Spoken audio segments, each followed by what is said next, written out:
Hello to everyone. देखिए, आज अपन find कर रहे हैं P I of F of D of Y is X to the power M and cos of A X, या इसके साथ में कोई algebraic function X to the power M and cos A X है।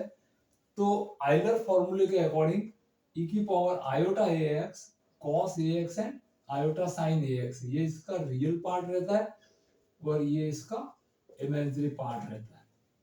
तो आपको करना क्या है, अगर cos थीटा आया हुआ है, cos का फंक्शन एल्जेब्रिक के साथ आता है, तो आपको इसको एक्सपोनेंट्स में चेंज करना है। That means cos of ax की जगह e की पावर आयोटा ax में चेंज करेंगे और इसके यहाँ से कौन सा पार्ट, फाइनली सॉल्यूशन जब पूरा आएगा तो रियल पार्ट लेना है। और साइन ऑफ ax आता है तो उसको e की पावर आयोटा ax में बदल के फाइनली इमेजिनरी पार्ट आपका सॉल्यूशन में होगा। अब अपन एक क्वेश्चन ले रहे हैं, तो पी आई फाइंड करना है D square plus one square Y is X square multiply cos X. That means यहाँ पे कॉस ऑफ एक्स है तो आपको सीधा कन्वर्सन देना है। दैट मीन्स इसको P I is equal to one upon D square plus one square and X square, और कॉस एक्स है तो कॉस एक्स को ई की पावर, दैट मीन्स एक्स का कोफिशिएंट ए है तो यहाँ पे a equal to X coefficient 1 है, दैट मीन्स e की पावर a की जगह 1 हो जाएगा तो आयोटा x आ जाएगा। और cos के लिए कौन सा पार्ट, रियल पार्ट काम में लेंगे, तो e की पावर में इसको आयोटा x, और यहाँ पे आप लिख सकते हैं real part is a solution our. Clear? That means ये पूरा सॉल्यूशन अब सॉल्व होगा। उसके बाद में लास्ट के अंदर जो रियल पार्ट होगा, दैट मीन्स विदाउट आयोटा जो टर्म होंगे वो अपना पी आई होगा, बाकी को स्किप कर देंगे, छोड़ देंगे।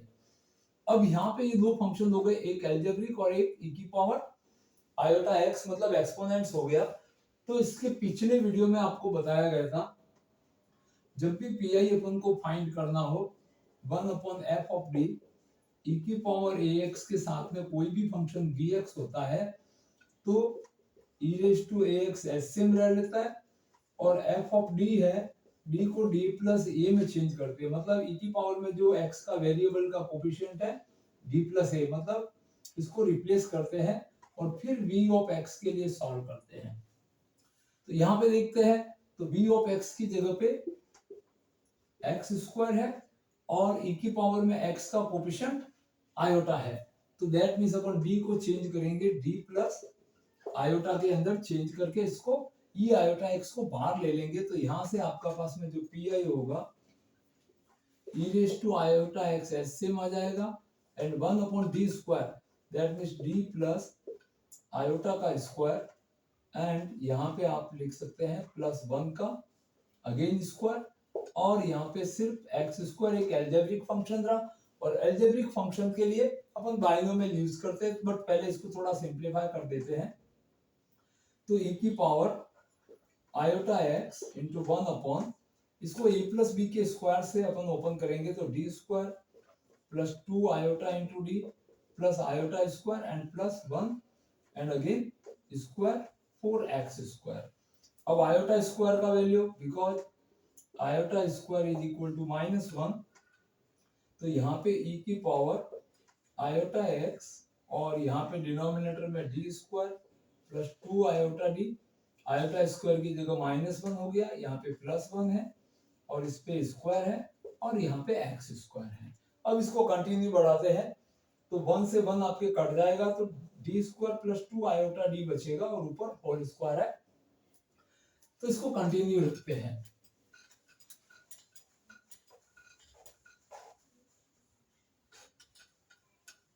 तो देखिए अब आपके पास में पी आई के लिए क्या टर्म्स बचती है, P I of E raise to iota X free हो चुका है इंटू वन अपॉन, यहाँ पे D square plus two iota D whole square और यहाँ पे एक्स स्क्वायर बचा हुआ है। यहाँ से एक डी कॉमन ले सकते हैं, या आप एक इसको अपन बाइनोमियल में बदलने के लिए वन प्लस एक्स में बदलते हैं, तो टू आयोटा डी पूरा कॉमन ले लीजिए, तो E raise to iota X और यहाँ पे two iota D is common, तो इसके ऊपर भी स्क्वायर लग जाएगा और यहाँ पे प्लस का वन मिलेगा और प्लस यहाँ से एक डी तो बाहर चला गया आपके कॉमन में, तो यहाँ पे डी अपॉन 2 आयोटा और यहाँ पे स्क्वायर है और इसके साथ में सॉल्व होगा एक्स स्क्वायर। अब यहां से आपको e raise to iota X upon 4 iota square D square and इस फैक्टर को अपन न्यूमरेटर में शिफ्ट कर देंगे तो 1 प्लस डी अपॉन 2 आयोटा की पावर -2 और एक्स स्क्वायर, बिकॉज यहां से अपन बाइनोमियल थ्योरम से इसको एक्सपेंड करेंगे। तो देखिए नेगेटिव पावर के लिए आपका फॉर्मूला जो है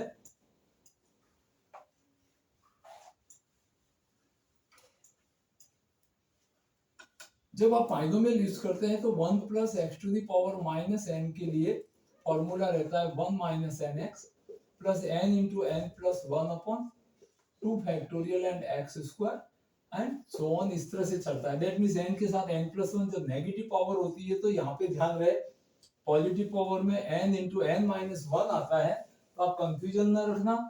जब नेगेटिव पावर होगी तो n into N plus 1 2 factorial X square minus n into N plus 1 n plus 2 and 3 factorial X cube की टर्म आएगी।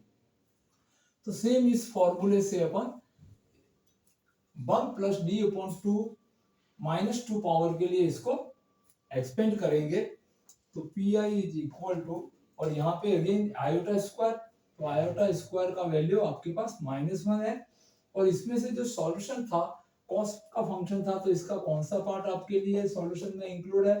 Real part. आप यहाँ पे लिखते लिखते आ सकते हैं रियल पार्ट, ये आपको ध्यान रखना है कि लास्ट में रियल पार्ट को ही सॉल्यूशन में इंक्लूड करना है। तो e raise to iota x divide by minus का 4, आयोटा स्क्वायर का वैल्यू -1 रखेंगे, ये डी स्क्वायर एस सेम, और यहाँ पे अपन बाइनोमियल x फॉर्मूले से एक्सपेंड करेंगे तो देखिए यहाँ पे एक्स स्क्वायर आया हुआ है, तो एक्स स्क्वायर के लिए आप जानते हैं इसको डिफरेंशिएट करके देख सकते हैं। Derivative of x square 2x रहता है और second derivative of x square is 2 and third derivative of x square is 0। That means अपन इसको उतना ही एक्सपेंड करेंगे, डी स्क्वायर आने तक एक्सपेंड करेंगे, डी क्यूब वाले डेरिवेटिव्स नहीं लेंगे एक्सपेंडिंग में, इन टर्म को सबको छोड़ना है क्योंकि ये 0 है। That means D and D square तक एक्सपेंड करना है, तो इसकी दो टर्म अपन एक्सपेंड करते हैं। तो यहाँ पे 1 माइनस nx, देखिए यहाँ पे फॉर्मूले में nx है, n का वैल्यू 2 है, तो यहाँ से आ जाएगा आपके पास माइनस का 2d डिवाइड बाय 2 आयोटा, फिर प्लस का n का न्यूमेरिक वैल्यू 2 लेना है, यहाँ पे माइनस मत ले लेना, 2 into 2 plus 1 2 factorial and X square, that means d upon 2 iota का स्क्वायर है, तो d square upon 4 iota square 4, यहाँ पे एक्स स्क्वायर है। इसके आगे के टर्म आपके क्या चल रहे हैं? 0 चल रहे हैं, तो उसके आगे आपको नहीं लिखना है।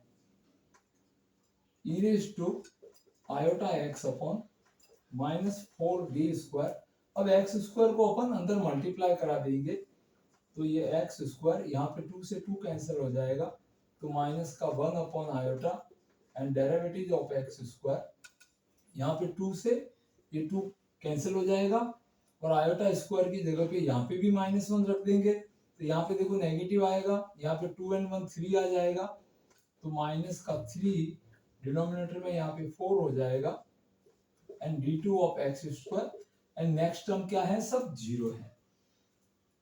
अब अपन इसको first derivative of x square और second derivative of x square यहाँ पे लिखते हैं, तो e की power iota x upon -4d square x square minus 1 upon iota, और इसको आप जब डिनोमिनेटर में आयोटा चला जाता है तो आयोटा से मल्टीप्लाई, और आयोटा से न्यूमरेटर और डिनोमिनेटर को मल्टीप्लाई करते हैं, रीजन ये आयोटा स्क्वायर होगा जो रियल नंबर -1 में बदलेगा और यहाँ पे इसको प्लस कर देगा।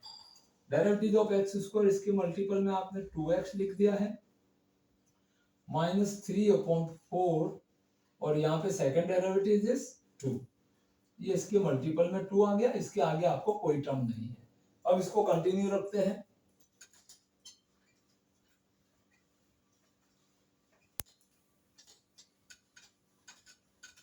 तो देखिए नेक्स्ट स्टेप आपका P I is equal to e raise to iota x divide by -4d², यहाँ पे d स्क्वायर है, ये लास्ट में एक डबल इंटीग्रेशन होगा। यहाँ पे आपको टर्म मिल रही है x², यहाँ पे -1 हो गया, ये आयोटा स्क्वायर, यहाँ पे वापस अपन ने आयोटा स्क्वायर का वैल्यू नेगेटिव 1 रखा, तो ये पॉजिटिव 2 आयोटा एंड x हो जाएगा आपके पास। और यहाँ पे माइनस का 2 से अगर 4 को कट करते हैं तो माइनस का 3/2, ये टर्म आपको मिल जाती है। अब अपन इसका इंटीग्रेशन कर देंगे 2 बार।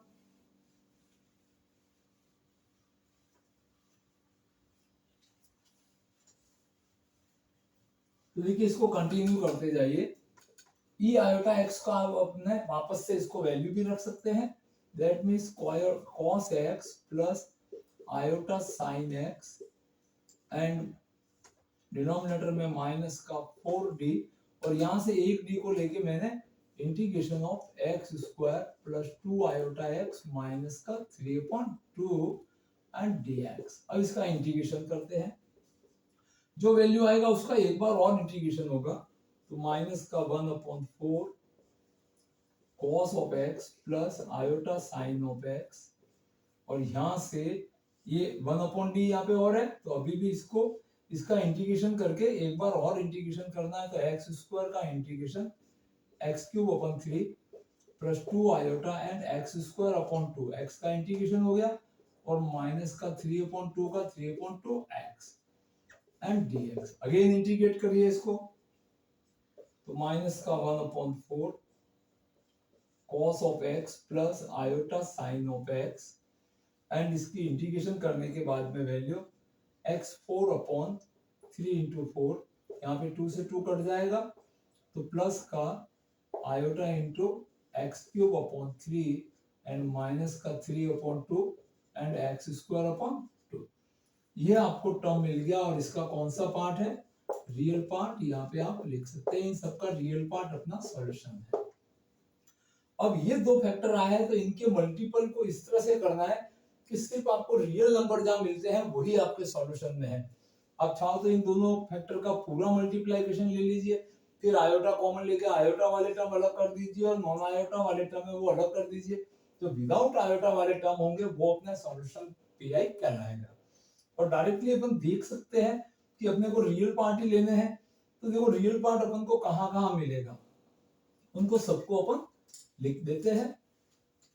तो P I is equal to, अपने को पता है रियल पार्ट लेना है इन दोनों के प्रोडक्ट से, तो -1/4। अब देखो cos x है, इस टर्म को मल्टीप्लाई करके रियल पार्ट बनाएगा, cos x इसको मल्टीप्लाई करेगा तो आयोटा में चला जाएगा, तो cos x का एक तो ये मल्टीपल और एक ये मल्टीपल है, ये दोनों अपने को रियल पार्ट दे रहे हैं।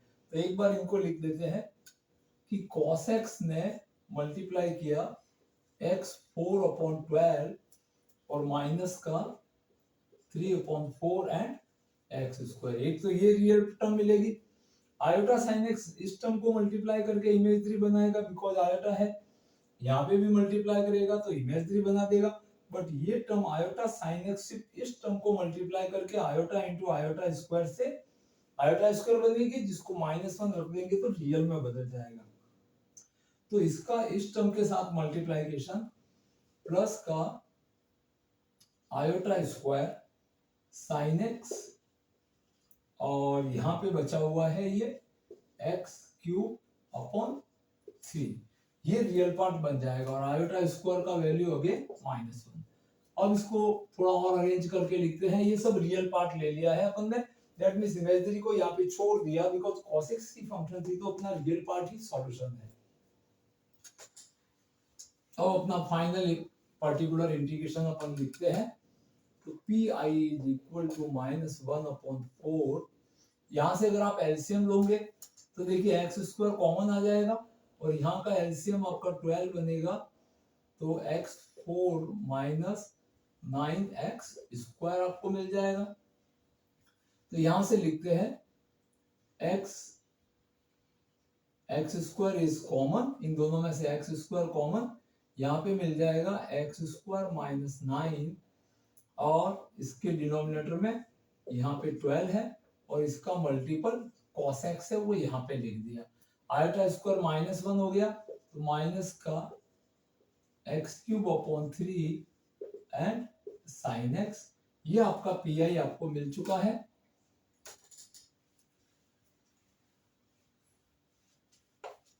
अब अगर आप इस पूरी टर्म का एलसीएम लेते हैं 12 और इसको थोड़ा और अरेंज करना चाहो तो कर सकते हैं। एक्स स्क्वायर को पूरे को कॉमन लेके बाहर ले सकते हैं और यहाँ का एलसीएम आपने 12 लिया तो x square into x square minus 9 into cos of x and minus 4x³ sine x. X square भी कॉमन ले लीजिए, ये 12 इस 4 को मल्टीप्लाई कर देगा तो माइनस का x square and 12 into 4 is 48। और अब यहाँ पे आपके पास क्या क्या टर्म रहती है तो अपन इसको पीआई में शामिल कर लेते हैं।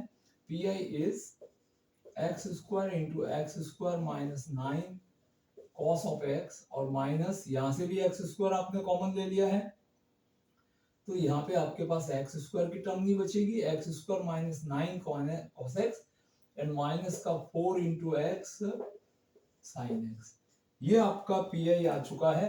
तो इसलिए देखिए यहाँ पे अपन ने जो कंसेप्ट पढ़ी है ये सबसे अंतिम केस होता है जब एल्जेब्रिक फंक्शन के साथ कॉस या साइन आता है तो साइन के साथ इमेजिनरी पार्ट अपना फाइनल सॉल्यूशन में अपन इमेजिनरी वाले टर्म आयोटा का जो कोफिशिएंट बचता है वो अपना सॉल्यूशन होता है। कॉस के अंदर रियल पार्ट सॉल्यूशन होता है तो जो रियल पार्ट से जो टर्म मिले हैं उसको अपन अपने मेथड के अकॉर्डिंग सॉल्व करते गए और अपन ने पीआई प्राप्त किया। देखिए हमारा प्रयास है कि आपको हायर ऑर्डर की डिफरेंशियल इक्वेशन अच्छे से समझ में आए, इसलिए हमने वीडियो हमारे चैनल पे डाला हुआ है और जो एग्जाम ओरिएंटेड इंपॉर्टेंट क्वेश्चन है उनका कलेक्शन भी जल्दी ही आपको मिल जाएगा, जिसमें बीटीयू हो या वीटीयू हो, किसी भी यूनिवर्सिटी से है, आप आरटीयू से हो, जिसके सिलेबस में आप बीएससी हो या कोई कंपटीशन दे रहे हो तो higher order differential equation with constant coefficient जरूर आपके सिलेबस में रहती है। तो बने रहिए इसके अंदर और सीखने जानने के लिए, और सब्सक्राइब नहीं किया तो सब्सक्राइब कीजिए और अपने फ्रेंड्स में शेयर कीजिए। Thank you watching this video.